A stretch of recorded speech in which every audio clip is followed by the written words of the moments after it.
Сәлеметсіз бе оқушылар, көңіл күйлерің қалай? Егер жақсы болса, сабағымызды бастаймыз. Сабағымызды бастағанда бірнеше сұрақтарға жауап беріп тырысайық. Бірінші, мынандай сіздерге үлкен сұрақ қоямын. Бір жер туралы не білеміз, балалар, оқушылар, ойлап көріңіздер, дұрыс. Біз әртүрлі ұсыныстар, гипотезаларды білетін боламыз. Мысалы, ежелгі үндістер көзқарасы. Ежелгі үндістер жер үшін үлкен пілдің үстінде жатқан дөңес диск деп санаған. Жануарлар мұхитта жүзетін орасан зор тасбақаның үстінде тұрады.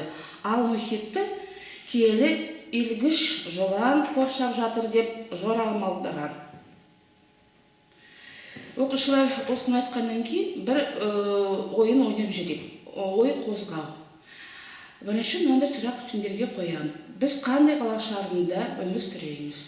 Екінші сұрақ, жер туралы қандай мәліметтер білесіңдер? Жер қашан пайда болған? Алғашқы кезде жер қандай болған деп ойлайсыңдар. Сонымен осы сұрақтар бәрі де тіреліп тұрып жер туралы. Біздің бүгін тақырыбымыз сабақтың тақырыбы жер ғаламшарының пайда болуы. Үлкен бір мақсат шешетін боламыз. Жер ғаламшарының пайда болуын түсіндіреміз. Жер пайда болу әртүрлі гипотездар ұсынылған. Жер пайда болу деген бір үлкен мынандай ұсыныс шыққан болды. Ол пайда болды 4,5 миллиард жыл. Гипотездар әртүрлі болған. Бір гипотез сондай ежелгі келген Иммануил Кант гипотезасы. Лаплас гипотезасы болған. Орта ғасырда туындаған болды Бюфон гипотезасы, Шмидт-Фисенков гипотезасы. Сонымен оқушылар, мынандай сендерге бір сұрақ. Гипотеза деген қандай ұғым туындаған болды? Гипотез дегеніміз не? Гипотез деген белгілі бір құбылысты түсіндіру үшін алға тартылатын және тәжірибе түрінде тексеруді және сенімді ғылыми теория болып қалыптасу үшін теориялық негізгі талап ететін ғылым болжам. Дәлелденбеген тұжырымда жорамал. Гипотеза гректің негіз жорамал деген сөз білдіреді. Дегеніміз қайшылықты проблемаларды қалай шешу туралы жорамал. Гипотеза термині гректің гипотезис деген сөзінен алынған. Бұл негіз ғылымы болжам деген мағынаны білдіреді. Гипотезаның ғалымдар пайдалану процесі мұндай сатыларына бөлуге болады. Жаңа фактін ашылуы, оған қатысты құбылыстар, жан-жақты зерттеу, оның себебі заңдылықты байланыстары жөнінде ғылымы жорамал. Гипотезаны ұсыну жорамалдың логикалық жолымен салдарын анықтау, бұл салдардың шындыққа қаншалықты дәл келетін айқындау. Сонымен оқушылар, қалай тіршілік пайда болды, қалай біздің планетамыз пайда болды деген бірнеше ұсыныс туындады. Ең бірінші ұсыныс болған ол үлкен жарылыс теория. Үлкен жарылыс теория шамамен 13,7 миллиард жыл бұрын ғалам өте ыстық және өте тығыз күйден ұлғайғанда орын алды деп пайымдалды. Ғалам әлі де кеңеуде, бірақ осы кеңеудің әсерінен ол артылықтай салқындаған. Үлкен жарылыс ғалымның пайда болуымен дамуының атап айтқанда галактикалар тобының арташықтарда не себеппен ұлғайып жатқандығын түсіндіре алады.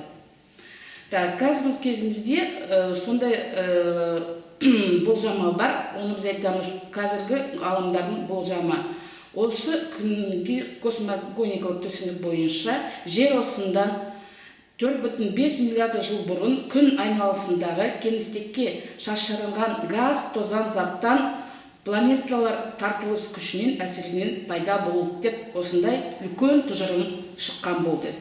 Сонымен осы жер қалай пайда болғанын, қалай ол қандай құбылыстар сондай негізгі болғанын біз геохронологиялық кестемен анықтаймыз. Сонымен оқушылар геохронологиялық кесте деген жаңа ұғым туындады.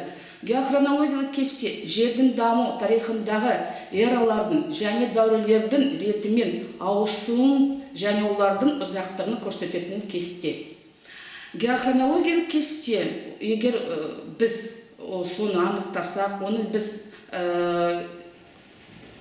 нақты сол кестені зерттесек, сонда біз көреміз геохронологиялық өзінің кестенің құрылысы бар.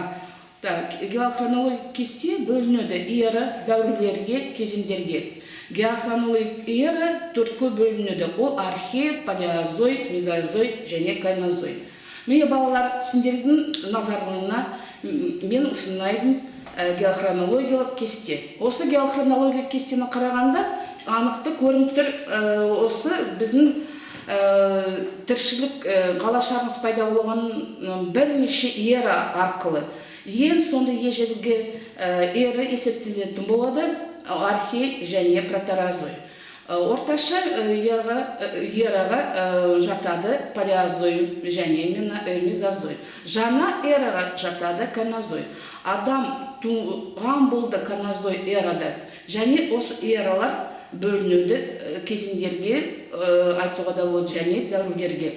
Мысалы, археопротерозойда мүлдем археопротерозой кезеңдерге бөлінбейді. Палеозой бөлінуді 6 кезеңге, дәуірлерге бөлінетін болады. Кембрий, Ордовик, Силур, Девон, Карбон, Перм. Мезозой бөлінуді 3-ке. Триас, Юра, Бор. Сонымен кайнозой бөлінуді палеогендік, неогендік, 4-тік дәуірлерге бөлінетін болады. Осы дәуірлерді қарағанда біз өздерін бір шешімге келетін боламыз.